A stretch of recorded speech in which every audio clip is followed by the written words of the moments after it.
Hey guys, Andy here with Camera Cravings. Today we're looking at this, the Insta360 ONE R. Let's see what's in the box. Okay, so straight away this looks a little bit different to what I've seen on other people's reviews. Previously the test units that seem to have been sent out I think had black packaging, so this is the more traditional white packaging that they give. So in the box we've got the battery base unit here. We've got the 360 unit, so that's the dual camera lens. And then we've also got the 4K wide angle lens, and that's attached to the core, which is the little touch screen there.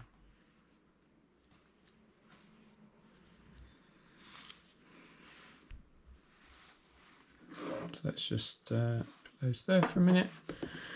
You've also got in here a little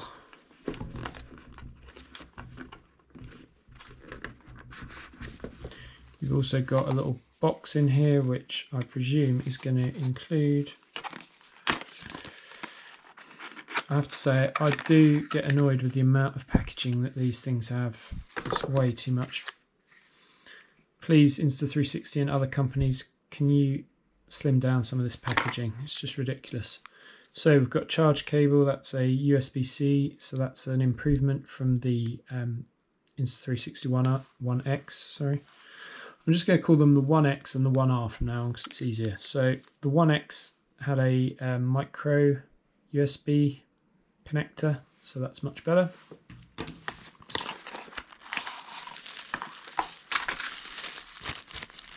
Also in here you've got your, this is the case that you have to put the camera into to use it.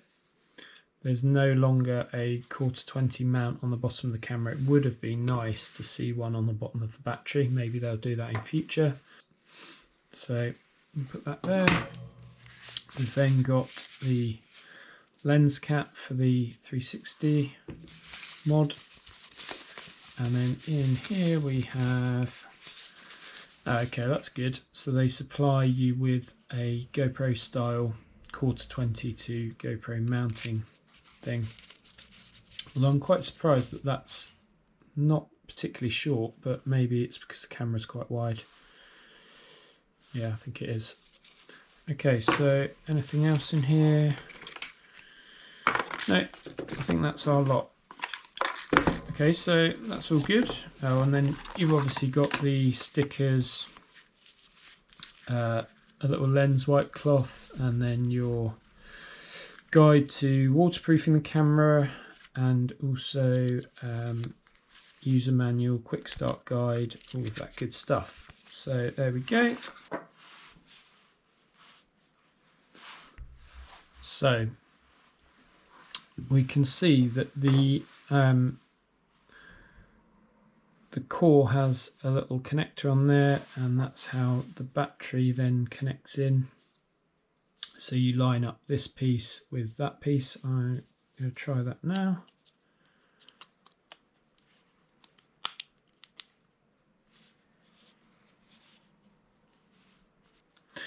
Okay, straight away, my first thoughts on this is you have this little sliding button here. I don't know if the camera's focusing on that. And you slide it to detach the rest of the camera from it. And as you can see, as I move these 3 points of contact move. So let's just see if I can, I'm doing this on a GoPro, so apologies if it's not in focus, but as you can see, that's moving. So one concern I've got with this straight away is how well those connections are going to last, because obviously you're going to be doing this multiple times. You're going to be swapping the camera out for the 360 mod. You might be turning the touchscreen around so it's like facing you for vlogging, and I just wonder how that's going to be long term. It kind of I don't know, it clicks together, but it doesn't feel that, just doesn't, the clicking sound and the kind of feel of it, it doesn't give you that real confidence that it's locked in. But I'm going to use this out in Austria. I'm going snowboarding in a couple of days, so once this video comes out, I should be out in the Alps testing this camera against the GoPro Hero 8 and also the Insta360 ONE X, and possibly the Qcam 8K if I take that one out as well. But yeah, just straight away, I don't know, I'm not that convinced about that. I see what they've done, but I'm not sure how durable this camera is going to be long term. So that just, yeah, it just doesn't feel like it's quite clicked in properly. Anyway, I'm rambling on, so let's take this apart. So you just pull that apart. That came away pretty easily. So I can spin this round and connect it back in. That all feels pretty good actually. And then you've got your front facing screen, which is nice. And then again, you've got to line up your connection points and click it in. Yeah. Okay, so that's that one. I'm going to just take the 4K mod off for the minute and then just put the 360 mod on. It's really, the one thing I would say is it's just a little bit disconcerting. I'm sure it will probably feel normal after a little while, but it's a little bit disconcerting to start with. Just pulling these things apart as if, you know, they're kind of Lego bricks or something. It's quite weird feeling. Hard to describe, but yeah, I don't know. Time will tell as to how durable this camera is, but once it's all together, it feels robust actually. And the one thing I am a bit disappointed about is the fact you have to have this case. One thing I really like about the Hero 8 is that you don't have to have it in the case anymore. They've ditched this. And obviously Insta360 have decided that to keep the camera all in one piece and for just general stability and probably for durability as well, they've decided to put it all together like this in a case. Yeah, I think it's a bit of a shame that they've compromised on kind of ease of use, because this goes in fairly easily, but the 1-inch mod I've seen from other people's reviews, you actually have to screw the lens. There's a kind of lens cover piece that screws off, and you have to screw that off and then put it back on once it's in the case. But it's quite nice that the case has a, if I can get it open with my rubbish fingernails, has a little door there, so you can still get the memory card in and out, and you can still plug in the USB-C to charge it without taking it out of the case.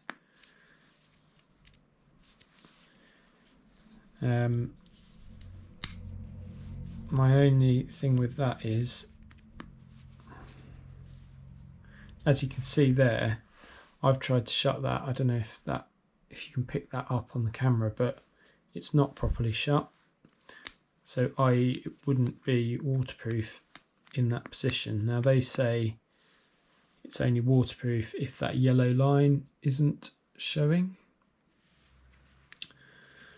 but it's just a bit fiddly. I'm not great with these things. My fingers are not the best. I don't have the best dexterity, but again, it's just a bit annoying that you have to faff around with this. See, I think when it's in the case, this is actually quite hard to do. You've got a little release button here, so that releases the case, and then you take it out, and it is pretty tightly packed in here actually. Once it's in,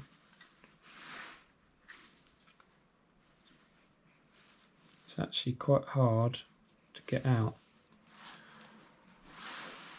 Right, I think the reason it's hard to get out is because that I've stupidly taken this thing off a little bit, so it's actually not sliding out now.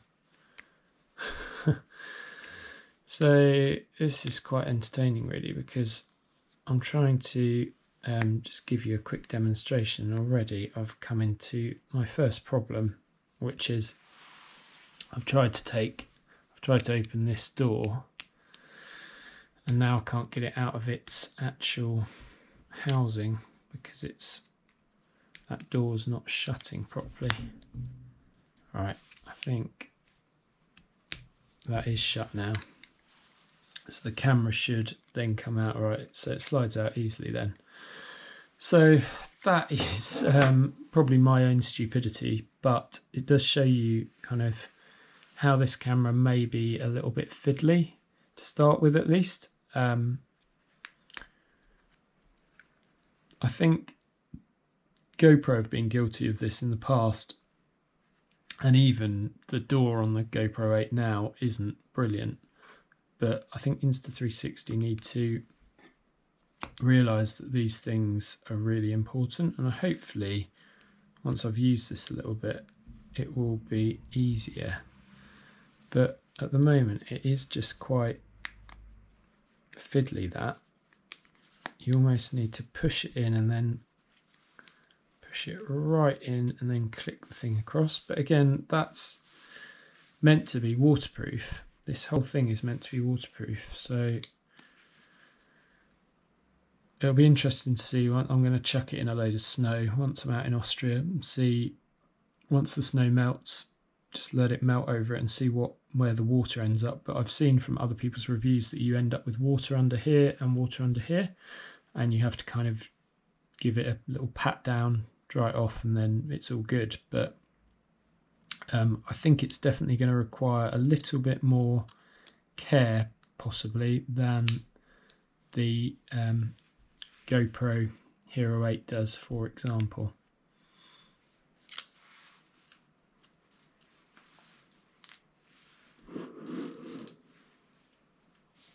So you've got your little lens cover that slides on, I think like that, or like that, probably like that from the top, I reckon. Albeit I think you can do it from the side as well. Actually, maybe it is from the side. So that's a nice addition to see in the box, and when it's on you can still detach the battery, but as you can see the battery just flew off then when I detached it, so you do need to be a little bit careful with how you're treating it. Let's just attach that.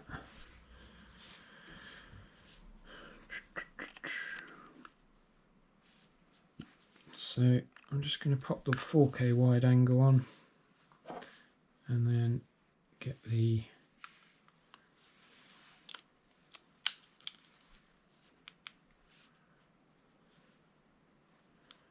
what I'm not sure is if the batteries come with any charge in them. Oh yeah, they do.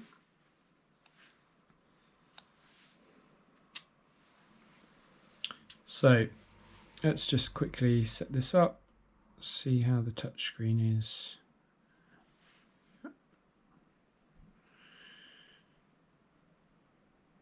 Okay, so it's saying that I need to install the Insta360 ONE R app and connect the camera to activate it. And there I am, that's cool.